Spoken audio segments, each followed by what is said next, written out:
My family locked themselves in a bomb shelter. 4 years ago, they finally opened the door. Good to have you back. This was posted on r/sleep. A lot of you said you wanted longer stories, so here we go. In my family, we grew up waiting for the end of the world. Any day now, the final trumpet would sound. God would send his angels to smite the wicked, uplift the righteous, and initiate the apocalypse, or so we thought back then. If you're from this tiny cornball town, you might have already seen the news reports. You might already know one part of our story, the part about madness, murder, and the extremes to which some people will go for their beliefs. It's what the police and the media want you to hear, but there's another side to this story as well. Our side. Most people out here take religion seriously, but none so much as Father Isaac Graves. We were a family of 5, Father Isaac, my sister Judith, my brothers Noah and Saul, and me. Our mother had abandoned the faith shortly after Saul was born, or at least that was what Father Isaac told us. All I knew for sure was that we had moved across the country without warning, and that it was suddenly very important to Father Isaac that we never tell anyone outside the family where we lived. He claimed that secrecy was necessary to keep us safe in a fallen, godless world, but as I got older, I began to question Father Isaac's version of events. I daydreamed that maybe the real story was reversed. Maybe our mother was out there searching desperately for us. Maybe she was hiring private investigators and driving up and down these desolate county roads with her long blonde hair blowing in the wind. One day I prayed she would turn up our long gravel driveway. She would know how to find us, even though the property was huge and our new house was hidden from the road by acres of forest. She would honk her horn and my brothers, my sister and I would all run out and climb into the back of her car. Then she'd take us someplace far away from here. Someplace where we weren't known as that crazy preacher's kids. Someplace where we didn't have to dress differently from everyone else. Or spend hours each day studying the Bible.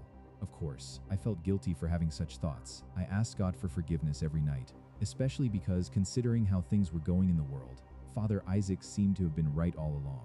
All the signs pointed to it. The political divisions, the collapsing economy, the global pandemic. The year was 2020, and it really did feel like the end of the world was just around the corner. I was afraid, not only because I feared that my convictions might not be strong enough to save me, but also because Father Isaac had quit his day job as a construction manager. He immediately used his contacts to begin some sort of massive project at the back of our property, but he refused to allow us near it or tell us what it was. All will be revealed in God's good time. He said with a small smile whenever anyone asked. Maybe it was just my lack of faith, but that wasn't good enough for me. Prices were sky high already, and nobody else in the family was old enough to work. How were we going to live? It was raining the night that Father Isaac woke us up and called us down to the kitchen on the radio. A local announcer was saying that the pandemic had gotten so bad that a lowdown was going to be declared statewide. It was the moment Father Isaac had been waiting for. He told us to go upstairs and pack our backpacks with everything we held dear, because we might never be coming back. He told us not to worry, because he had made a shelter where we, the faithful, could ride out the coming storm. My heart was in my throat as I followed Father Isaac out into the rainy night. There was no light pollution this far from the city, and our flashlights revealed only more and more empty fields. Signs of construction were everywhere, but there wasn't a single structure to be seen. What had Father Isaac been building out here? Part of me wondered whether he had lost his mind at last. Father Isaac bent down and revealed a man-sized metal hatch hidden in the grass. He inserted an enormous key that hung from a lanyard around his neck, right beside his cross, and unlocked it. "We'll be safe here," he explained, "until God's fire has purged this world of sin." One by one, we climbed down the ladder underneath. It was too dark to see much, but the space at the bottom seemed about as large as our living room back home. Once we were all inside, Father Isaac climbed back up and sealed the hatch behind us. Then he switched on the lights. People who saw the news footage must think that our bunker was a dark, filthy dungeon, and I can't blame them, but that's not what it looked like at first. The solar-powered lights lining those subterranean hallways were bright. The walls smelled like fresh paint. We had well water to shower with or drink, vitamin D tablets to make up for the lack of sunshine, and enough canned food for 260 days. According to Father Isaac, that was exactly how long the Great Tribulation would last. During our first night in the bunker, it felt like hardly any time at all. Noah and Saul exhausted themselves jumping on their newly made beds. Judith, who loved music, was thrilled to discover that Father Isaac had ordered her piano to be set up in the main room. As the middle child, I often felt overlooked by my family, and I was touched to discover that Father Isaac had remembered my love of reading and acquired 2 shelves of church-approved volumes. Noah and Saul's laughter, the haunting notes of Judith's piano echoing down the bunker hallways, the rustle of pages as I flipped through so many books. Those sounds still haunt my dreams. Father Isaac explained that he had nearly bankrupted himself with the building costs. But it didn't matter. The day was soon coming when worldly currency would be no good to anyone.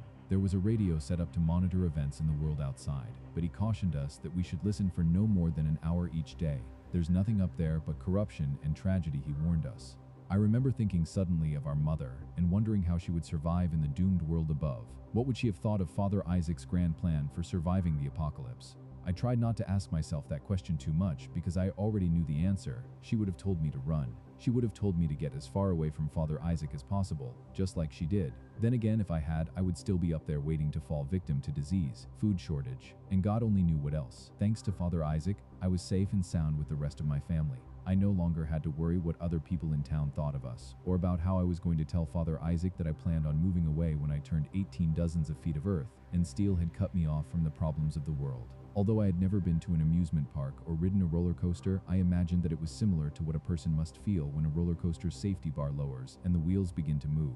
For better or worse, we were all locked in for the ride. It started during the third month with a seemingly innocuous question at the dinner table. My youngest brother, 7-year-old Saul, wanted to know where the pipes went, the ones we got our water from and the others that took away our refuse. Father Isaac provided a thorough scientific explanation, but Saul didn't look convinced. I wondered why he even cared. Saul was Father Isaac's golden child, rambunctious and cheerful. He'd spent most of the past month racing his brother down the hallways on their miniature bikes, or tossing a basketball at a hoop in the storage room. It wasn't like him to be interested in anything that he couldn't shoot into a goal. When I asked him about it later, Saul just shrugged. But when I walked past the bedroom he shared with Noah later that night, I noticed something strange. Both brothers usually snored like a sawmill, but I could only hear Noah peering inside. I could see Saul lying wide awake and still, his body rigid, his eyes wide and white in the dim light. I didn't know what it meant, but I hoped that whatever my little brother was going through wouldn't last. If it did, I would have to tell Father Isaac, and who could say how he might react. On the surface, our father was the same as always, strict but wholesome and brimming with faith, yet I could see the tension beneath the facade. As far as he was concerned, this was the defining event of his life, and he was staking everything on things going right in the bunker. A few days later, something woke me up in the middle of the night. Since Father Isaac was convinced that virtuous people had nothing to hide, there were no doors in the bunker. I was used to hearing strange sounds and seeing the flicker of flashlights as my siblings went to the bathroom or to the kitchen for a drink of water. What I wasn't used to, however, was the whispering. I lay there in the lightless bedroom, imagining the dozens of feet of dirt above my head and asking myself whether what I was hearing might really be just wind in the pipes. Could that be why Saul had been so curious about them? Unsure, I climbed out of bed and made my way to the bathroom. To avoid drawing attention to myself, I left my flashlight behind. I had made the trip so many times, I figured that I wouldn't need it, but distances were different in the dark. The voices sounded closer, then further away, and it wasn't long before I realized that there were two of them. Finally, I spotted the glow of a flashlight that had been abandoned on the floor. It was Saul's. I peeked around the corner. Saul was standing on his tiptoes with his head in the sink, listening to the faucet. Occasionally, he would turn his face, mutter something into the drain, then wait for a response. I had been watching the confusing scene for over a minute when Saul suddenly stood up and glared at me. His eyes seemed to reflect red light, like those of a dog in a nighttime photo. There was no way he could have seen me in the pitch blackness, and yet somehow I was sure he had. I backed away slowly and returned to my room with more questions than answers, and hours passed before I managed to fall back asleep. The next morning, I found I couldn't relax during my shower. My eyes kept drifting to the drain in the center of the tile floor, as though at any minute something horrible might come slithering out of it. After I'd finished and dried myself, I decided to try a little experiment. I tiptoed up to it, bent down, and whispered hello. Of course, there was no response. No eerie voice, no dead gray fingers or black tendrils reaching up to coil around my neck. Father Isaac, however, noticed the dark circles under my eyes and my constant yawning. My reward for staying up late was extra cleaning duty, and by evening, I barely had enough energy left to kick a soccer ball around with Noah and Saul after dinner.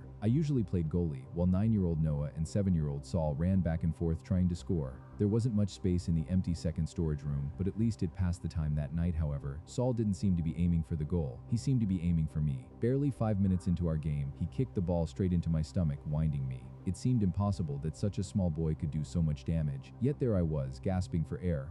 Ordinarily, Saul hated seeing anything hurt, even insects. He should have been running to my side to see if I was okay, but he didn't. My youngest brother stood on the other side of the cold concrete storage room, watching me suffer with a smirk on his face. "I know what you did," that little smile seemed to say, "and you'd better not do it again."